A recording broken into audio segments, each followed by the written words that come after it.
I'm here together with Bruce Fraser. With Bruce, I'm together in the board of directors of the International Federation of Technical Analysts.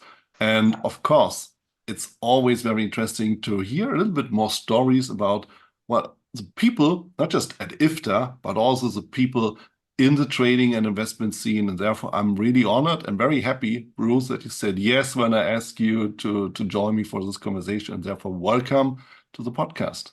Oh my gosh, Veland, it's such a pleasure to be here.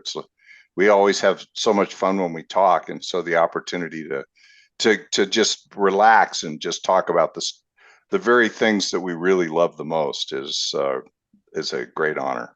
It's a pleasure.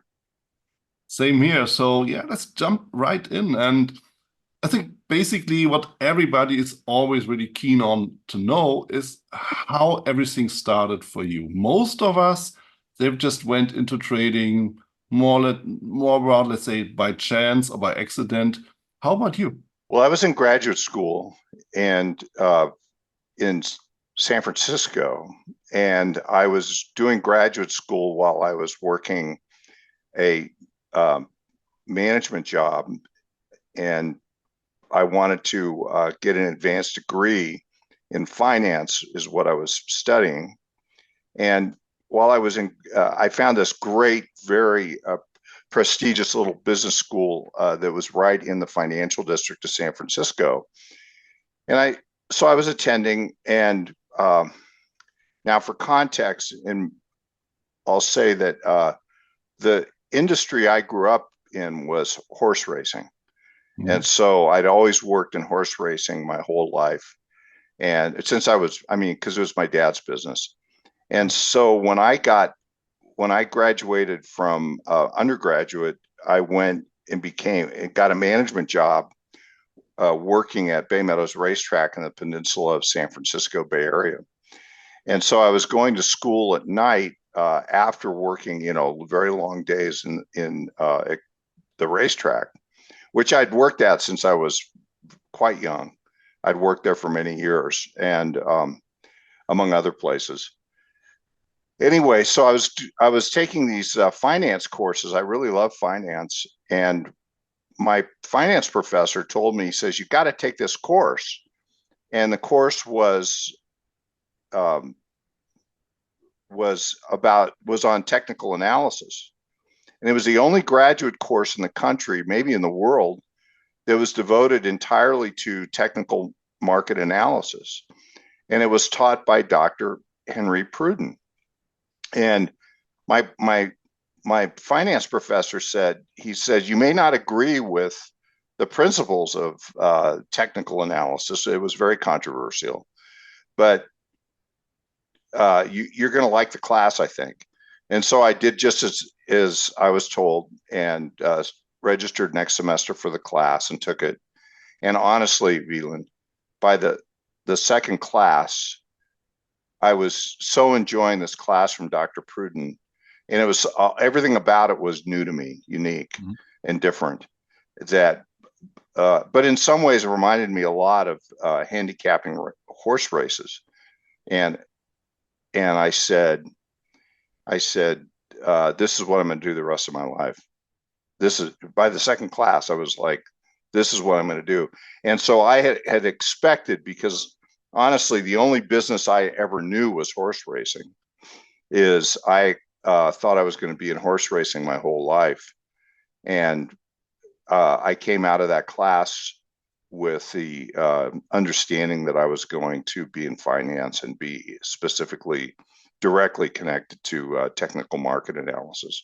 And Dr. Pruden was a Wyckoffean.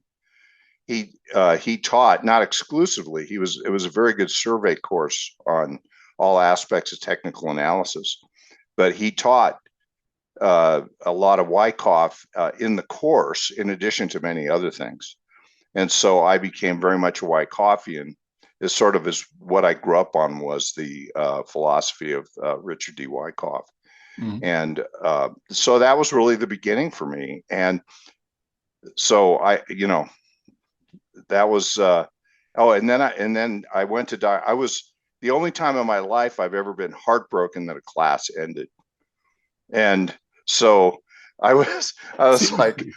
I was in a state of depression at the semester had ended because I was having so much fun. So I went to Dr. Pruden. I was very nervous about it, but I went to Dr. Pruden. I said, because I understood that for my graduate, uh, I could either do a senior graduate course, my capstone course for the my degree, or I could do a thesis. I could Mm. write a paper, do a thesis. And so I went to Dr. Pruden because I had to have a sponsor to do it. And I proposed the idea, and he's like, come back in a week. So, he didn't say yes, didn't say no. I went back in a week, and he hands me this giant box of data, and he says, okay, this is what you're going to do. Thank So you I so did much. the I did this huge, I had all this research. It took forever, but it was a fabulous study that we did, and it was on the price volume relationship using Wyckoff data. Uh, and it was the principle or the idea, the hypothesis that volume precedes price. Mhm. And so that's what we did. And we subsequently, after the research was all done, took the thesis and then wrote a white paper for the Market Technicians Association, and it was published in their journal. Mm. And so that was my start. Nice. And I taught. Hank hired me to teach. In 1987, I started teaching his graduate course because he moved on to he wanted to do a sabbatical, and I taught there for 30 years, graduate school. Yeah. And 27 years I taught the Wyckoff course with Hank. Among others, I taught many different courses. Yeah. Nice. It sounds, first of all, it sounds, Bruce, like real fun. And also, it's it sparked a flame, I guess, from the very first beginning. And what comes to mind is one question. What was there first, which was so exciting for you? The way Henry Pruden taught you, or the method he taught you? Well, the answer is both. And Uh-huh. there was no better teacher. There was just no better teacher on it because his he actually had a doctorate and taught marketing. Mhm. And so he had taught at a number of very prestigious universities, and then he was from Northern California. I was from Northern California. As a matter of fact, our families, we learned many years later, had been from the same little tiny town in way Northern California. And and my cousins knew his family. Mhm. And so small world. And, but he, uh, he was a very, very dynamic teacher, and he spent um, much time and energy on the art of being a great teacher, Yeah. teaching complex ideas in a very compelling, interesting way that really encouraged students to want to learn. And so that was one of his great gifts. And he really helped me to become better at that. I was never Hank, but nobody was Hank. Mhm. And then the other part of it is that the technical analysis ideas. I came away from that first semester of technical analysis going, all life is chance, Yeah. all life. And I'd already studied statistics being from the racetrack and wanting to better understand the principles of it because I thought I was going to have a career in management in it. So I studied probability theory.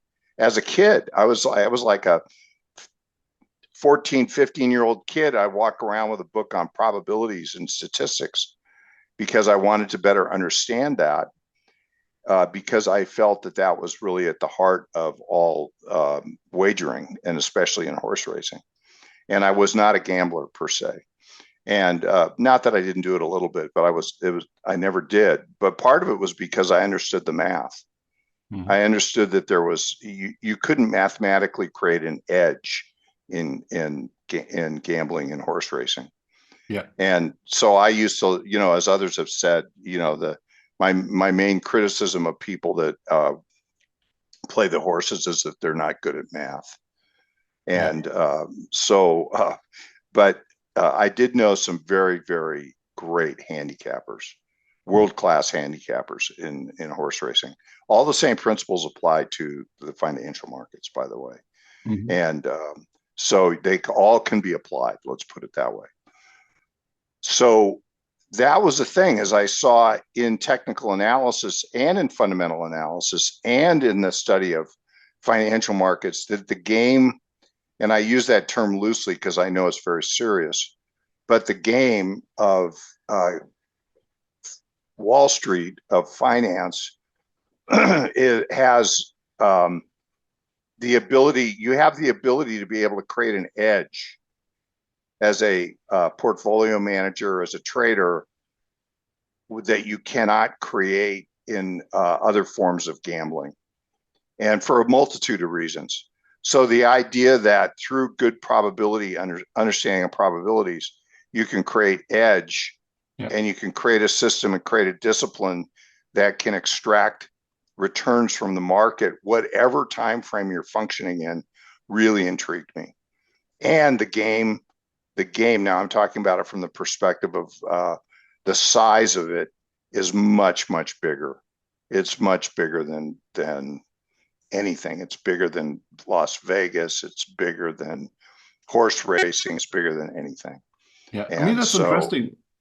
Sorry, Bruce. Yeah. It's just, let me jump in really quick. Please. I mean, it's a very interesting point because, I mean, when we were warming up, we were talking about Las Vegas, all the gambling stuff, and it's just to bring this together that what you say is that the edge of really having a high probability for a winning trade is higher in trading than in everything else, like real gambling, like whatever gambling might be, poker, slots, whatever, horse racing, and all the other things you can bet on.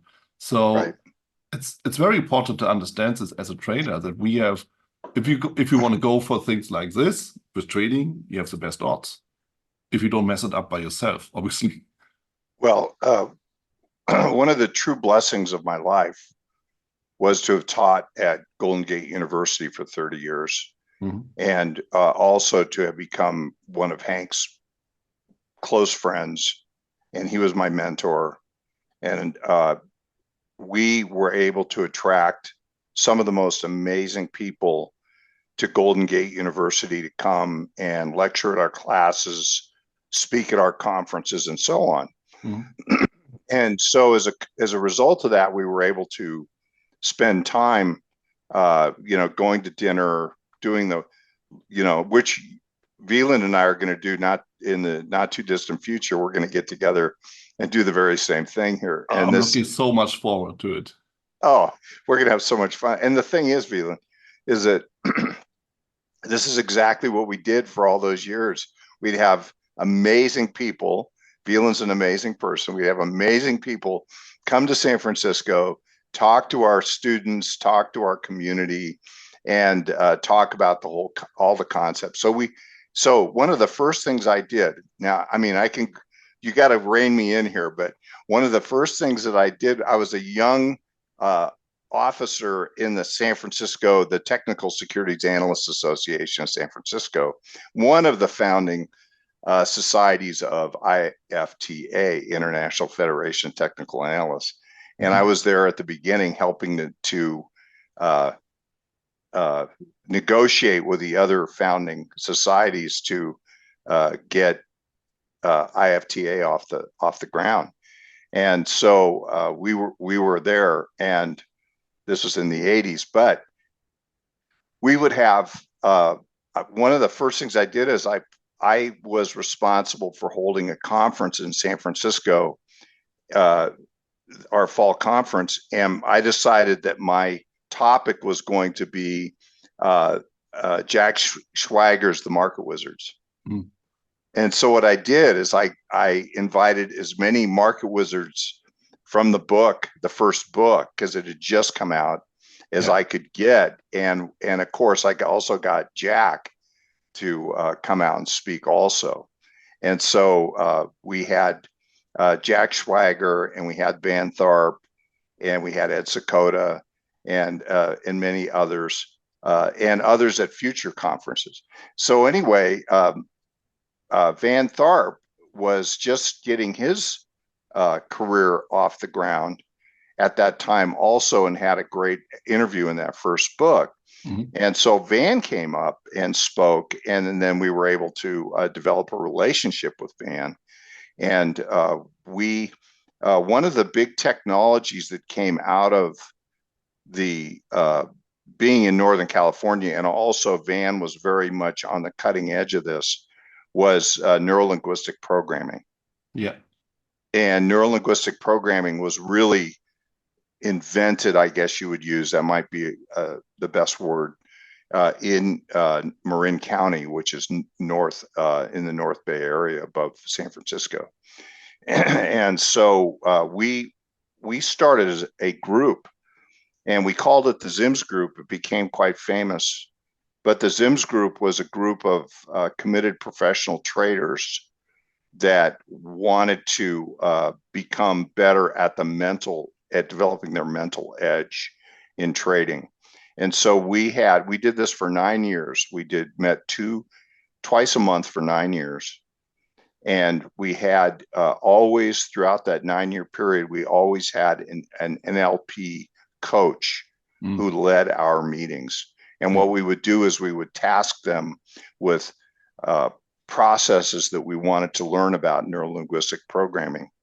And of course, Van was one of the really on the cutting edge of NLP. And we had gotten some exposure to that by meeting with Van at that first conference, the Market Wizards conference. And so we met and had an NLP coach all that time. We had many people come speak to us. We had Ed Sakota was deeply involved, and we had turtle traders that were in our group, and others that were commodity traders. We had all kinds, very successful. And it was just a great experience to do that. And we would record our sessions, and then we would send the tapes to Van. And so Van would listen to all our sessions also and give us great feedback. And one of the things that I recall that came out of it, and it was in Hank's book, was the 10 tasks of top traders. So it's the 10 mental, emotional tasks that all top traders do. And so, and then also developing the NLP, the mental syntax for each one of those 10 tasks, because there's a mental state, because that was what NLP was so good at, was helping us to develop proper mental states for everything that we did.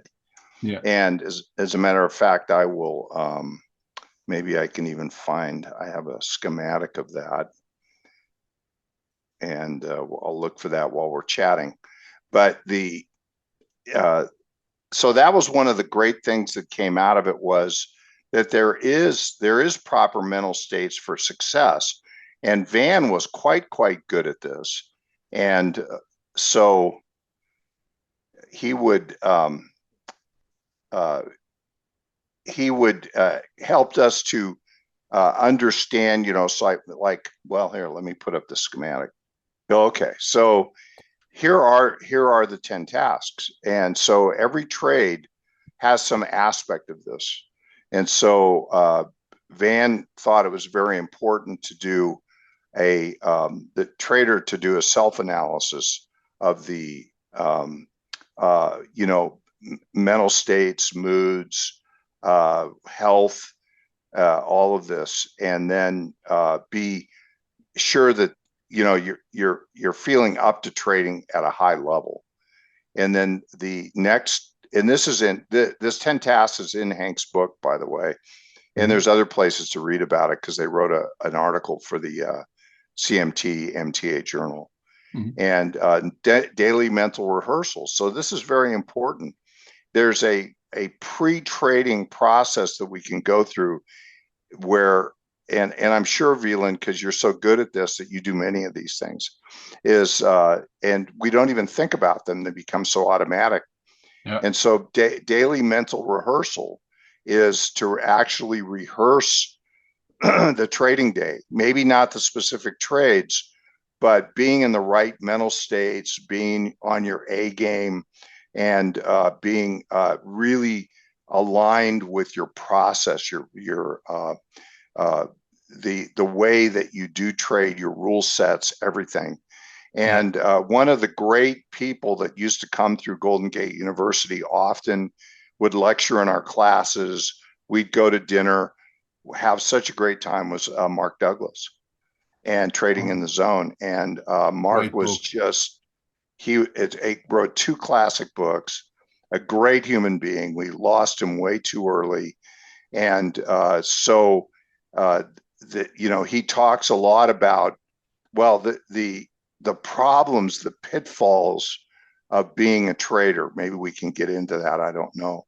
But Mhm. so mental rehearsal, developing a low risk idea.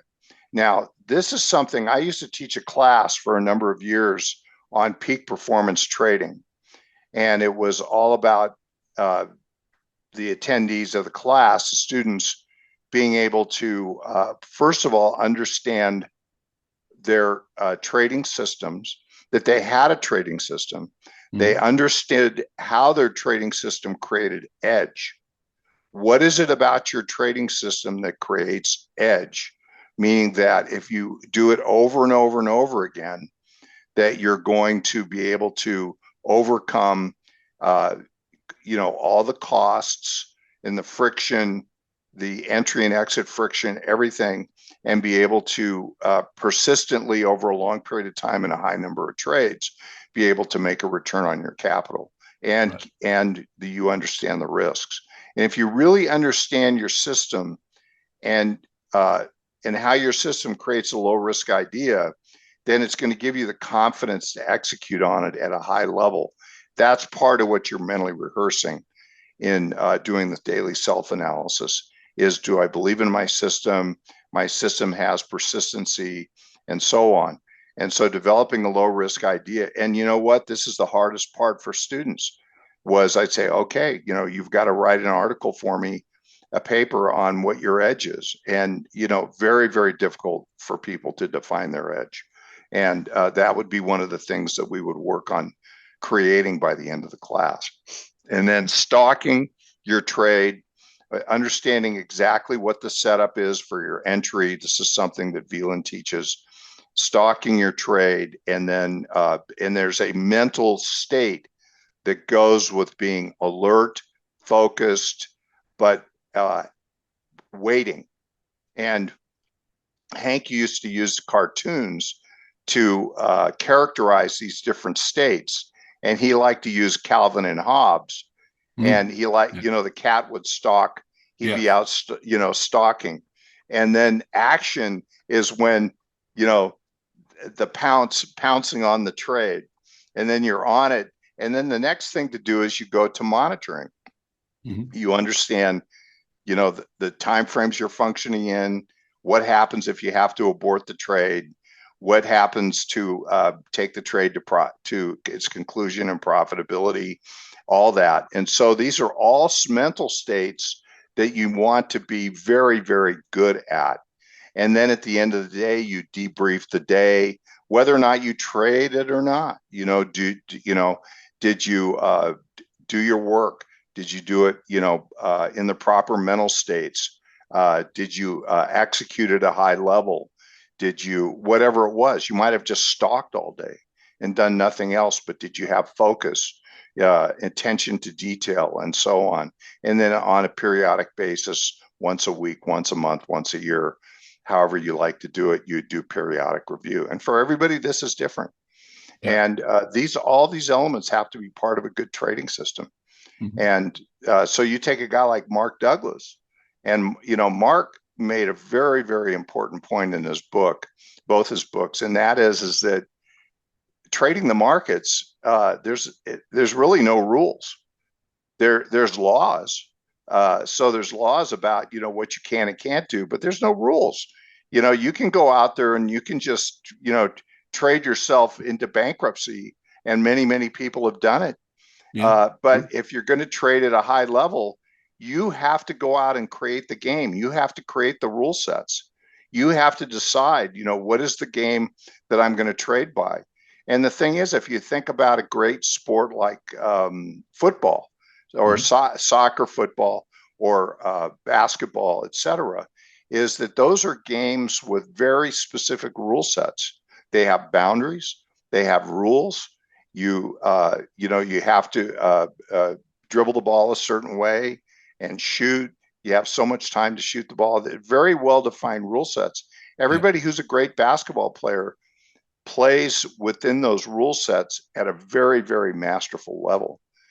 But the thing is true. about trading is there's no rule sets.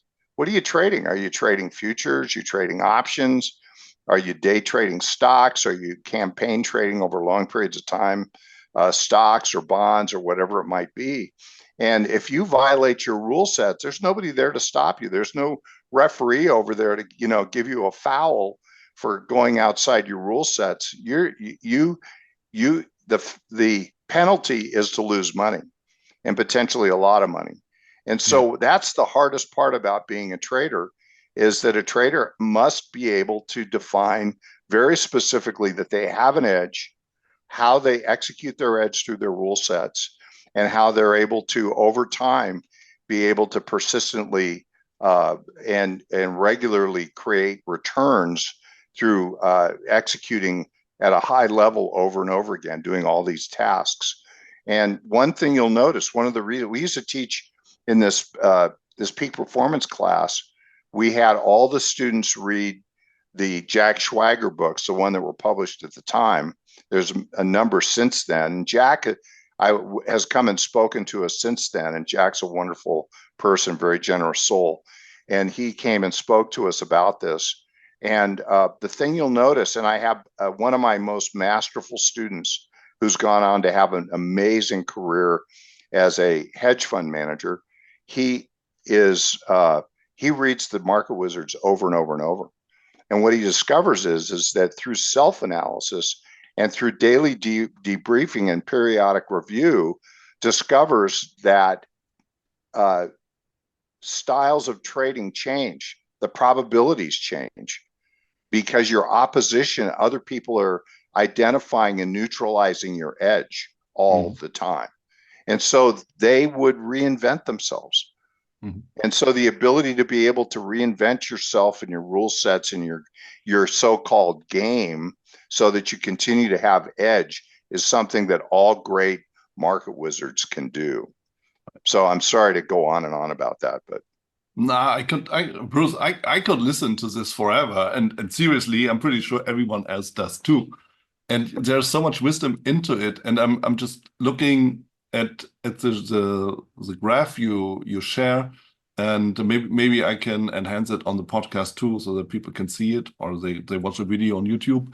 So when I'm looking at this, there's so much wisdom into this as well.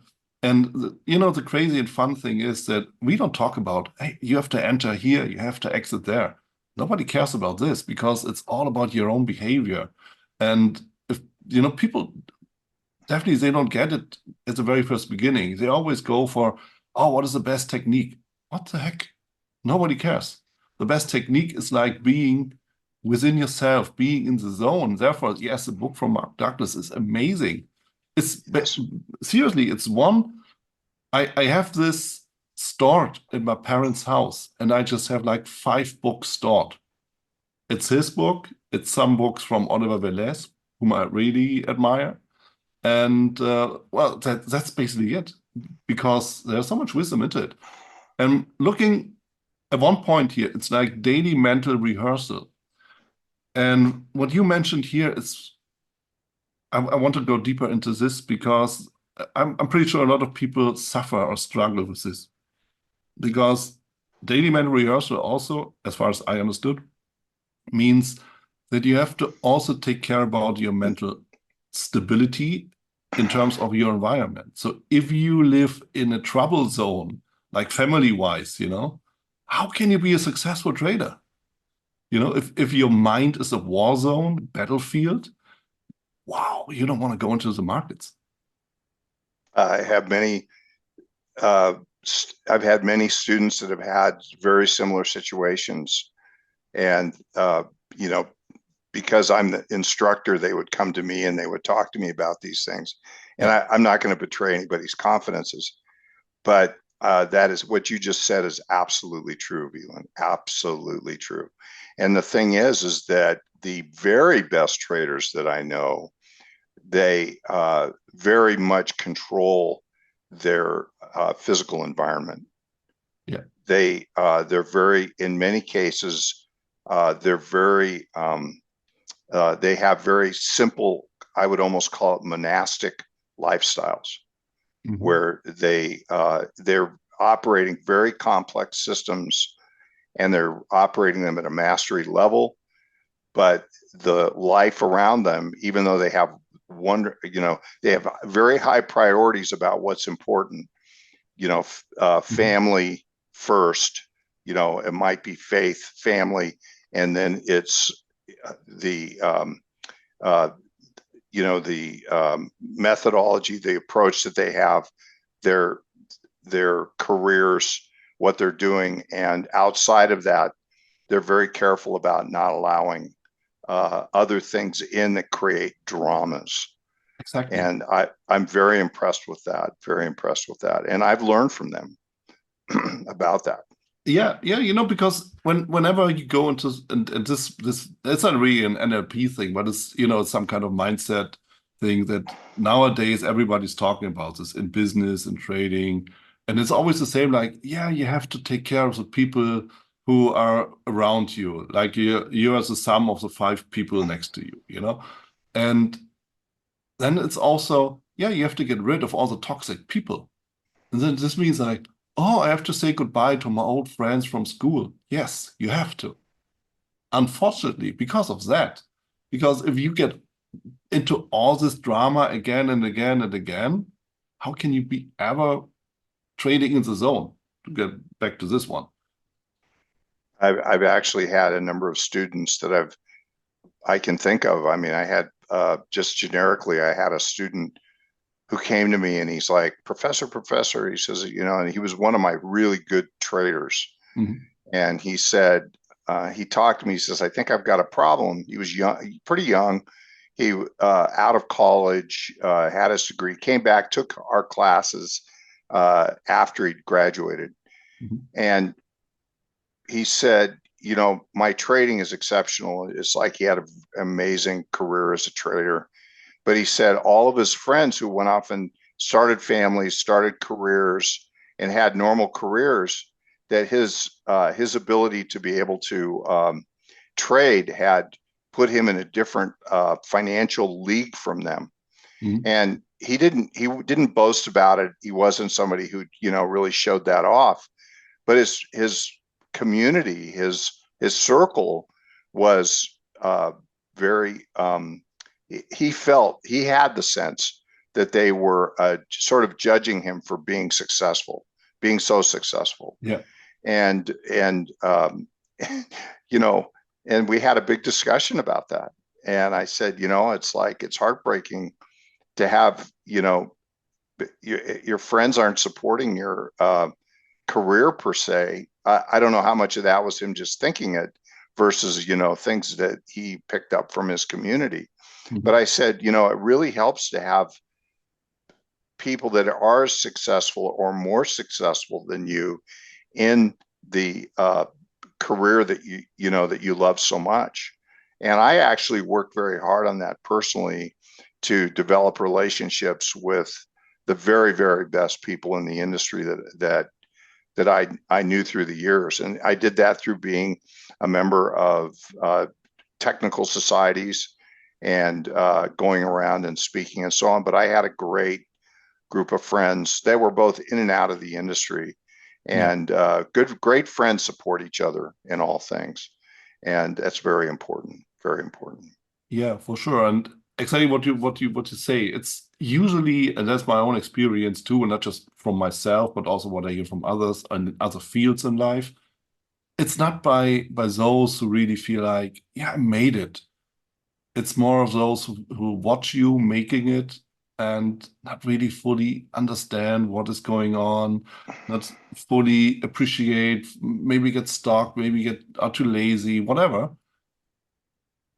And they put more or less the well, they divide the relationship. That's my, Yes. my experience, and also what I hear from others. And yeah, it's heartbreaking for sure. But on Yeah, the and other hand, it's also necessary, it's unfortunately. also part of being really just successful in any endeavor, to take a great athlete and the adulation they receive because, they're so highly regarded Mhm. and, among their fans and so on, and the kind of pressure that comes with that and how that pressure can affect what they do. This is why being, very, very focused. I think one of the most important things that I ever learned how to do, and I learned it out of necessity, was how to become good at meditation. Mhm. And so I'm a, uh, uh, you know, I meditate really all that I can, and I'll do it. Uh, I might be sitting in a doctor's office waiting for an appointment, and I'll sit in the office waiting for my appointment in the waiting room, and I'm meditating. I meditate all the time. It's like, and that's one of the things about cell phones today Yeah. is cell phones become such an addiction, and it absolutely has the effect of consuming our minds. But one of the things that I really love to do is I love to do what I call creative meditation. And I would try to teach this in the peak performance class. And that is decide what it is that's really important for you as a trader to install in your trading system. It might be an aspect of stalking, or it might be seeking the low risk idea, or so on. Is to become really clear about what that looks like to you, and then mentally practice it in Mhm. meditation, creative meditation, where you're literally putting yourself in a situation where you're developing. And what happens to the subconscious and conscious mind is that the more you meditate on that very subject, the more detail that you get. It seems to come from almost from another place, but you develop um, you content, or you develop detail about what that looks like in your world. And then when it comes time to do it, and there's many examples of this. I used to love to use sports.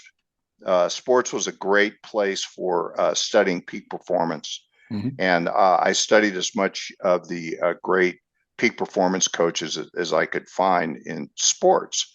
There's many, many stories, but you'd be surprised what great athletes are doing creative mental rehearsal all the time. And so those are things that great traders do too. I think people do it in all aspects of life, is that you actually practice seeing yourself doing it perfectly over and over again. And Mhm. if you can do it in your mind's eye, eventually you'll come to a place where you can do it actually in the physical world. Yeah. And that is, I think, one of the most powerful tools a trader can have. Wow. I mean, yeah, it sounds obviously. And of course, I mean, if you combine everything together, also with that rehearsal, what you do for yourself, and making sure that you're in yourself and in line with all of your thoughts, and also toxicity is gone, and you just are focused. I mean, being able to meditate on a regular basis should help definitely to do this. And yeah, a lot of people don't do this. They just jump in, they open the screen, they open the software and just jump into the next move that appears, which obviously is not deemed to succeed. Well, a perfect example, very brief story, but for me, and I really encourage this, and I used to encourage it in the peak performance class, among others. I would talk about it in the Wyckoff classes too. Is that I actually had a futures trade. This is like 30 some years ago, and I had a futures trade that went against me. I did everything wrong. It was a classic, Mark Douglas would have, shaken his head, but it's everything that he talked about. I had this trade on, it went against me. I was in a loss trap right away in the trade, and I didn't just take it off. I didn't just take the trade off, and the trade just kept going against me. And of course, we know in futures that when a futures trade goes against you, it can go against you forever until your account is wiped out. So and more, right? And more, absolutely, and more. Yeah. And so I had finally, come to the conclusion that I had to close the trade out. Took a small loss and made it a big loss. Everybody goes through this, and then I really sat down and I reassessed myself. I went through and really thought about what was important, how to get it done, and realizing that I had to be a great risk manager to be a successful trader. And the thing is that having intention, this is one of the most important things that we can have as traders, is to have strong intention. If you have strong intention about what it is that you're achieving as a trader, then what that does is it gives you vision about what you're creating as a trader. And that intention then allows you to do things like set, really powerful goals, to establish a vision for yourself about what you're creating in your life. And so intention is like very, very important. And I had very strong intention that I was going to be great at what I did. And so I knew that being a good risk manager was an essential aspect of that. And I just proved it to myself with this loss trap experience. So I sat there and I did this for a couple months, where every day I would mentally rehearse being a good risk manager and all of the things that represented. And so it started with setting stops, but then the risk man, and I do this as a creative meditation every day. I didn't trade at all. I just rehearsed, did mental rehearsal. I did creative meditation. And what would happen to me is I'd get more and more ideas in my creative meditation that I did. I do 30 minutes to an hour every day just on creative meditating on risk management. I mean, I just do that exclusively. And so I could think about that for an hour, and I would just meditate until I was at a point where I felt very comfortable with myself. And here's the thing about meditation is that you can do this in your conscious mind. You can rehearse proper behaviors, the behaviors that you want to install in yourself for anything in your life. Could be any aspect, but let's call it trading. Is that if you can rehearse it persistently, what you're doing, your subconscious mind, which is a very important feature of your mind, which is not understood at all, is your subconscious mind cannot tell the difference between creatively meditating on something that you intend to put into your life and actually doing it. Yeah. If you can meditate on it and you can create it in your creative meditation process, effectively what you are doing is that you're installing it in your nature. Yeah. And so that's the reason we have to be so careful about what we think about every day. You don't want to have negative self-talk about trading. You don't want to have we don't want to have an internal dialogue where we're like talking down to ourselves or we're beating ourselves up. We're better off going into a quiet place, meditating on the most positive aspects of ourselves and what we're doing and the nature of our process, and doing it until we absolutely live it and own it in our being. That's installing it. That's what creative meditation does for us, is it allows us to install these essential positive beliefs into our nature. And what happens is we discover that if we do that, our subconscious mind begins to believe that this is exactly what who we are and what we should be doing. So if garbage in, we're going to get garbage out. But if we control that mental landscape and we cultivate it and we make it look pretty, our creative landscape with the proper mental states, mindsets, etc., it will reveal itself as true for you in the real world, in the outer world. So anyway. So true. Amen. Right? I mean, you're so right. And there's a quote, it just came across my mind. There's a quote from Walt Disney: "If you can dream it, you can build it." And it goes the same direction, right? Because first of all, it happens in yourself, and then it becomes reality. And it becomes reality in our behavior. And also subconscious mind, at the end, subconscious mind just helps us to achieve what we are dreaming of and what we are thinking of. And then, if you are really good at bad mouthing about yourself, this is what you get, right? Because subconscious mind feels like, okay, you asked for it, you get it. And vice exactly versa, right. right? The subconscious mind, which really is very devoted to you. The subconscious mind will give you exactly what you're thinking about. Yeah, happy to Period. help. It does not have, it doesn't have any bias. It doesn't say, don't think about that. That comes at the conscious level. Yeah. You have to create those values at the conscious level. And we really do want to love ourselves and to want to achieve these great things. Because when we do create mastery, we do things at a high level, it radiates to the benefit of all around us. Mm-hmm. We become an example for people that we don't even know, and in a very positive way.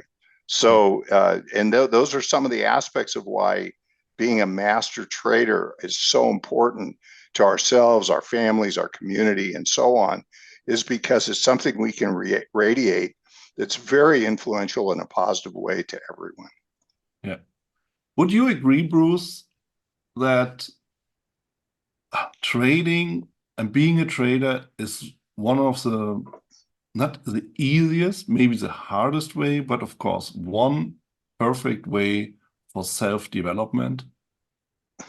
Oh, there's nothing better, because you're just, the trading is absolutely going to expose, if we have a weakness, a flaw, some aspect of our nature, the markets will find it. Yeah. The market conditions, market experiences will find it, uncover it, and then make us pay for it. Yeah, big, until we learn it, right? And exactly, yes. Yeah, see, and that's also the thing. A lot of people don't understand, or they don't want to understand, or they don't feel like this. They always go, once again, for the perfect strategy and so on and so on. But at the end, if you have the right mindset, means right behavior because of that, it doesn't matter if you enter the market a little bit too early, a little bit too late, because you can cope with it, whatever comes with it. And I think that's most important to do so. And therefore, I'm also curious about the curriculum that you developed and taught at Golden Gate. How much of technical analysis was inside and is still, and how much of mindset and psychology and this also NLP is inside of this? Well, I would say that the the peak performance course was heavily dependent on aspects of peak performance, understanding peak performance mental technologies, which a lot of that came from the sports world. And so we would, really turn to other arenas where a lot of work had been done. But then the thing about the peak performance class is we didn't make any judgments about what people wanted, where they wanted to come into the markets, because the markets are available to everybody at every level. Yeah. And so we just said, uh, I just said as the instructor that you just need to prove to yourself that your method has got edge. It's got Yeah. persistency. It's got profitability. And so, and the way to prove it to yourself is to prove it to me as your Mhm. instructor. And Yeah. and very hard to do, but I would help as much as I could. And for some students, they didn't have a method. They were taking the class because they were very curious. And I would try to help them with something that they could install and use. And a good example would be like William O'Neill's canceling method. You know, I would show Mhm. them that. So it was mostly technical per se. But some people came and wanted to do fundamental analysis. That was perfectly fine. There was no judgment about any of it. The only judgment was, can you demonstrate to yourself that you've got edge? And so that was what was important there. But in the other classes, they were very technically oriented. Mhm. The Wyckoff method class, which I taught sometimes on my own, but mostly with Hank, we had so much fun. I taught it because I wanted to teach with Hank, and because I just loved him so much, and I loved watching him teach. And if I'm any kind of a teacher at all, it's because of him. And so, but Wyckoff is a method. So Wyckoff Mhm. is not just pure technical analysis. It's a lot of technical analysis, but it's the whole methodology. And Wyckoff in his day was one of the gurus. He was truly a guru of successful trading. So, and he wrote a lot. He only had a junior high school education. He may have had a year or two of high school, and taught himself to be a great writer.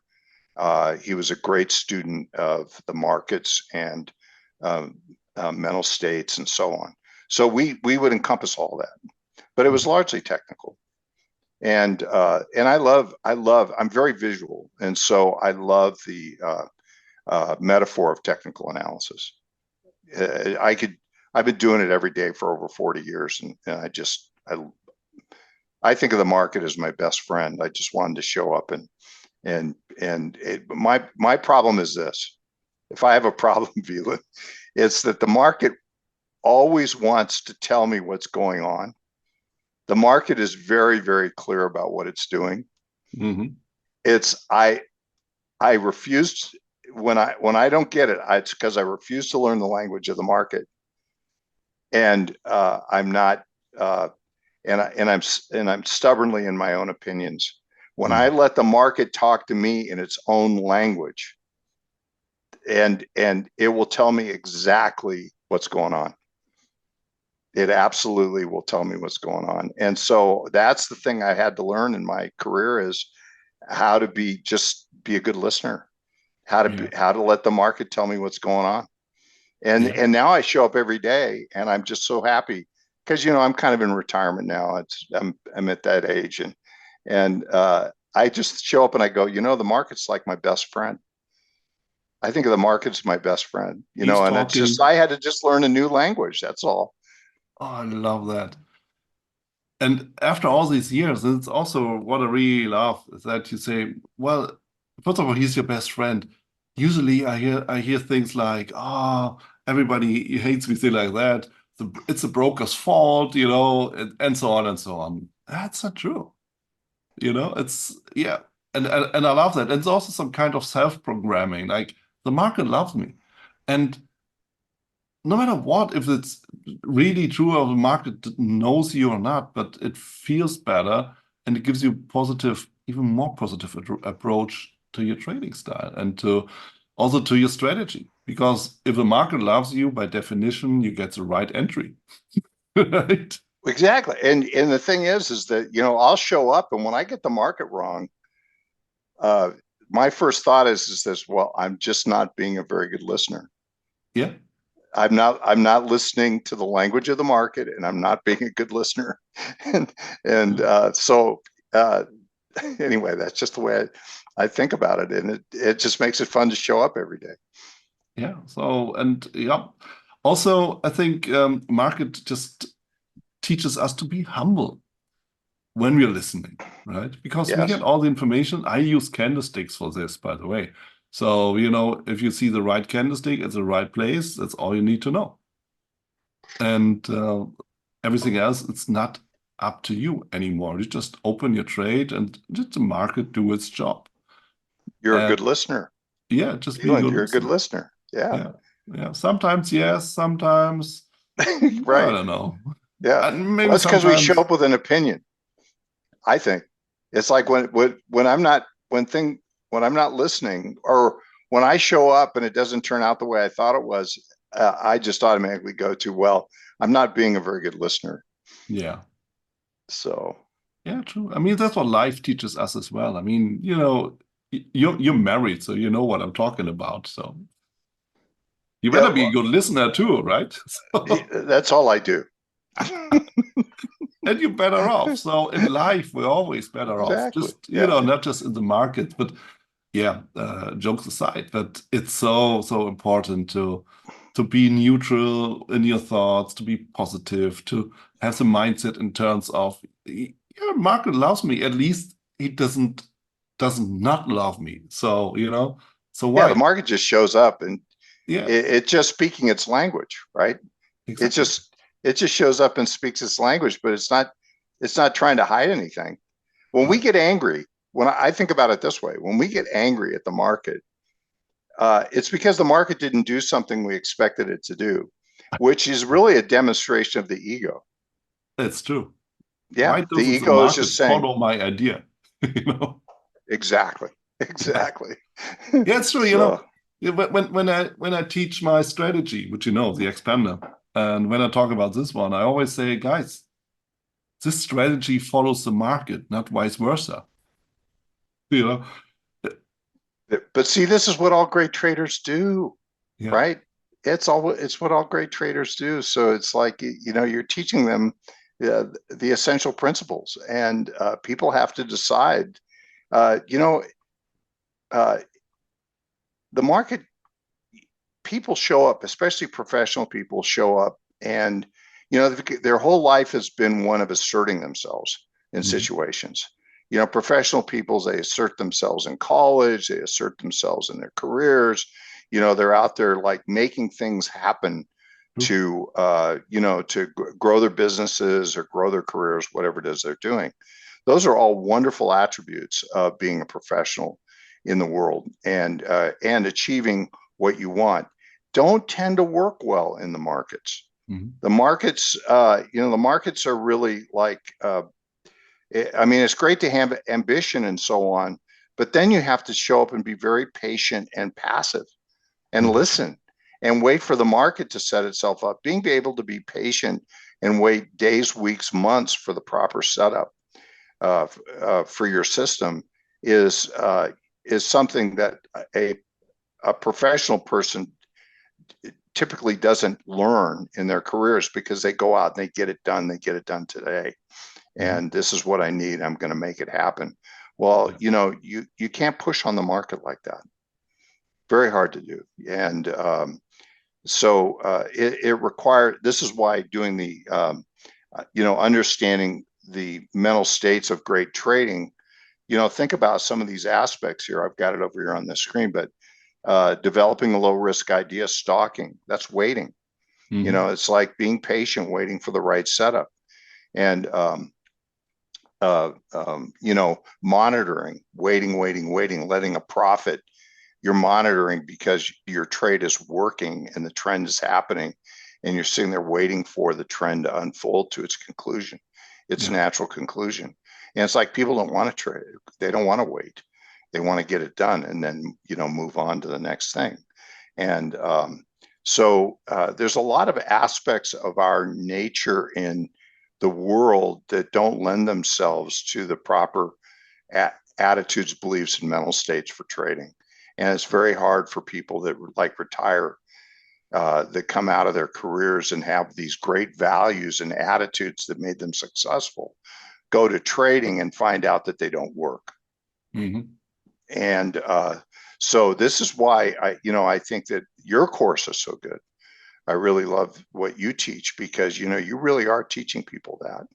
And but they got to install it, which Yeah. we talked about earlier. Yeah. Yeah. True. True. Speaking of retirement, as a trader, do you really is there really one day where you retire as a trader or as a teacher? I don't think so. No, in my case, and we haven't talked about this at all, but I was a professional portfolio manager in my Mhm. career, and I had two successful investment advisory firms, and with two amazing partners, and Martin Pring and Joe Turner. Mhm. And so they were both mentors of mine and are my dear friends. And I was so fortunate to have them as uh, to have them as mentors and dear friends. And um, so when I retired for my career, and which I did, and we did quite successfully for many years. Um, but so that's effectively. But I still taught after that. I Yeah, continue to teach. I do webinars. I do videos. I write blogs. I here do we all that go. stuff because I can't stop. I just can't Exactly. stop. Exactly. You know why I ask this? It's simply because, I'm I'm in my 50s. So naturally people, traveling the world as well. Like there was a friend that asked me, so what do you do when you retire? I felt like, what are you talking about? Yeah, You know, yeah. I'm a Well, I see. This trainer, is the good part. I'm a Yeah. speaker, I'm Oh, a traveler. I can why should I stop? You know why? It doesn't make any sense. well, And I've that's a said good this to thing. you before. It's like, Veland, I want to be just like you when I grow up. It's just like, you're just doing it all. You make it look so much fun. It You're is. out there and you're Yeah. engaging with people, and you're about to do the money show, Traders Expo. That's, things like that. And I get to do a lot of that myself. And it's really fun because I absolutely love our people. I love our community. I love True. engaging in any way. I love the classroom. I Yeah. love the classroom because I learned as Yeah. much from them as they did from me, Yeah. and True. hopefully, I taught them something. And so, uh, this is just such a blessing, and the friends we've made, right? I mean, Right. think about, oh my Yeah. gosh, you Of know, course. some of the most Joseph Campbell, who said he was the mythology person, and Hero with a Thousand Faces, I think, was just one of his key books. Anyway, I mean, amazing guy, amazing material. And he used to say that some of the most amazing and interesting people that he'd ever met in his life were all finance people. Yeah. He says they were the most introspective. They were very spiritual. He just was like just so taken with the people in the industry. And I think that's what I think I love and you love is just the wonderful people that we get to engage with. It's so true. I had this conversation recently with another colleague and a dear friend, because I think because market shows us that we are so small, that ego, having an ego is not a good idea at all. No, And no, once you got this, you're humble, you're a kind person because market taught you this lesson for sure. And then why should you show your ego so much? So that's why but that's why I feel whenever I get in touch with somebody new from the industry or a colleague, even and especially like retail traders, we all gone through the same school of hard knocks. And if you go over this and if you survive it, why should you have your ego at all? And that's what it makes real fun, I think. you and I have had kind of parallel paths in the regard that, we both have been a member of the larger technical analysis community. Mhm. And, I just tell people absolutely become a member of your local technical analysis society, get involved, volunteer, do everything you can to engage with people in your community. And that's exactly what I did in the Technical Securities Analysts Association. And I was, a member of other societies.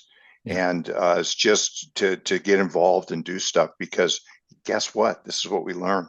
There's no more generous people on the planet than people that are in our industry. Yeah. They are humble. They have everybody has some ego, but they it's in the right it's in the right place. It's in the right Mhm. way, and they're so generous. People are so generous. Yeah. They just want to share the best of what they know and their experiences, and I just live for those opportunities. I've gotten to know so many just really great people, and every one of them was just remarkably generous with their time and knowledge and so on. The person that just passed, who was a person that I had the opportunity to spend time with, Mhm. was Alan Shaw. Alan Shaw, great, phenomenal technician, and I do so much work in industry group, sector work, industry group work, trend work, long term, very much focused on the long term trends. And he was one of the really great people in that arena, in that area of thought, and he was so generous about it. And I got to spend time with him talking about these things years ago. It's been many years now, but such a lovely person and so generous. And I could just say that about so many people. One of the people that was just had such a reputation was Joe Granville. Mhm. And Joe Granville became a personal friend and a mentor. And he was one of the guru. And he was just, amazing character. And I got to spend time with him because he loved to come to San Francisco and lecture at Golden Gate. Yeah. And so he would come to classes and we would go to dinner and stuff. And he was every bit the character that he was portrayed to be. But nobody wanted you to learn more about his experiences and his methodology and what he knew about financial markets than he Mhm. did. And he was so generous about it. And it just goes on and on like that. I mean, I could just talk about hundreds of people in that way. Yeah, and that's exactly the point, Bruce. I can't stop listening. It's amazing, you know? Well, that's what happens when you give me a platform. You shouldn't have done that, really. And I'm just like, you And can't I'm stop me. so happy about it. And Bruce, seriously, I'm so honored and grateful that you take this, that you invest this time also to discuss this with me. And I'm listening so carefully, and you have such great stories. Looking at the watch right now, we already covered 1 hour. So I suggested we Went continue, went fast, went fast.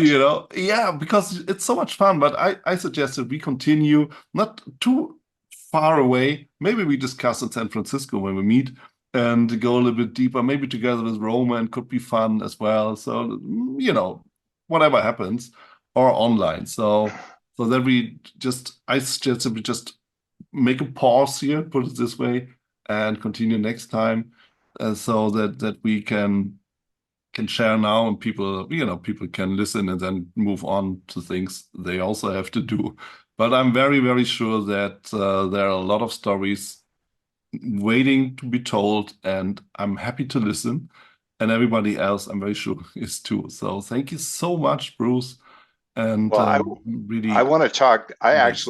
I did all the talking today. I want to reverse this sometime and try to be in your shoes and talk to you about your experiences, because we've had many discussions in the past, Yeah, and I know that there's a lot of real wisdom there with you, Veland. So yeah, it's hidden somewhere. Yeah, maybe. Let's maybe see. somewhere. Yeah. The hard part is finding it, because you're always anytime Veland calls me on the phone, the first question always is, where are you? Yeah, It's and I love like, that question. And basically, sometimes I have to think about it. yeah, it's like, and so the good part is we get to actually visit in the not too distant future and break bread together. And Exactly. so that I can't wait for that. Same here. So looking so much for it and to it. So Bruce, once again, thank you so much for all your wisdom and the insights and all the fun. It was great listening to you. A lot of Well, great thoughts for becoming a better trader. And thank you for that. And see you next time. Hear you next time. First of all, see you in San Francisco very, very soon. Thank you so Phelan, much. thank you so much for having me. And I just had so much fun today and look forward to doing it again.